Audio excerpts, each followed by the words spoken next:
رات کا پچھلا پہر ہے۔ بغداد کے ایک شراب خانے کے دروازے پر دستک ہوتی ہے۔ شراب خانے کا مالک شراب کے نشے میں دھت جا کے دروازہ کھولتا ہے تو دیکھتا ہے کہ پروکار آدمی دروازے پر کھڑا ہے، کیونکہ رات بھی کافی ہو چکی تھی اور وہ تھکا ہوا بھی تھا۔ تو اس نے اس شخص سے کہا کہ میں معذرت خواہ ہوں، شراب خانہ اس وقت بند ہو چکا ہے، آپ پھر تشریف لائیے۔ آنے والے نے کہا، بشر بن حارث آپ ٹھیک ہیں؟ اسے حیرت ہوئی، یہ میرا نام بھی جانتا ہے۔ عرض کیا، جی بشر بن حارث میں ہی ہوں۔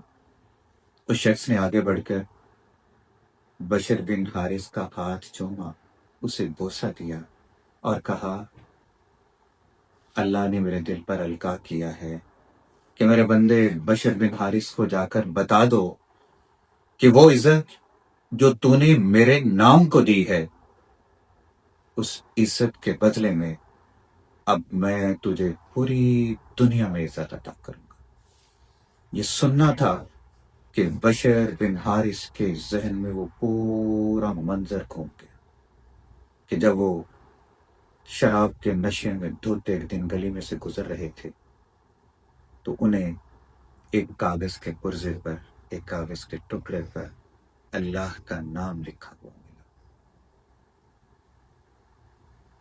بشر بن حارث نے اس ٹکڑے کو اٹھایا، صاف کیا، چوما، خوشبو لگائی اور ایک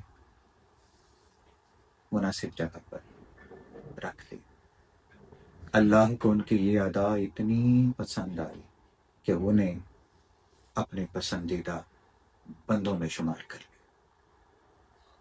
حضرت بشر بن حارث جب یہ پیغام سنتے ہیں تو اس کے بعد ان کے دل کی کائنات بدل جاتی ہے۔ وہ پھر شراب خانہ چھوڑ کر اس خالق اور مالک کے ہو جاتے ہیں، اور اللہ انہیں اپنی اتنی قربت عطا کرتا ہے کہ جن گلیوں میں، جن بازاروں میں، جن رستوں پر وہ چلتے ہیں، کوئی جانور ان کے اوپر بول و براز نہیں کرتا، کوئی گندگی نہیں پھیلاتا۔ وہ سارے وقت ننگے پاؤں چلتے ہیں، کیونکہ جب اللہ کا یہ پیغام ان تک پہنچا وہ ننگے پاؤں تھے، اور پھر انہوں نے ساری زندگی ننگے پاؤں گزاری، اور بغداد کے گلی کوچوں میں ان کا اللہ نے یہ احترام کر دیا کہ کوئی جانور بھی کسی بھی طرح کی گندگی نہیں پھیلاتا تھا۔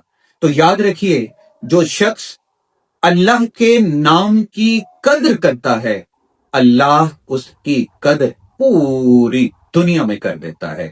اور ایک اور بات، ہم بہت ساری نیکیاں انتہائی چھوٹی سمجھ کر نہیں کرتے، جبکہ کیا پتا ہے کون سی نیکی کس وقت اللہ کو پسند آ جائے اور وہ انسان کو اپنے مقربین میں شمار کر لے۔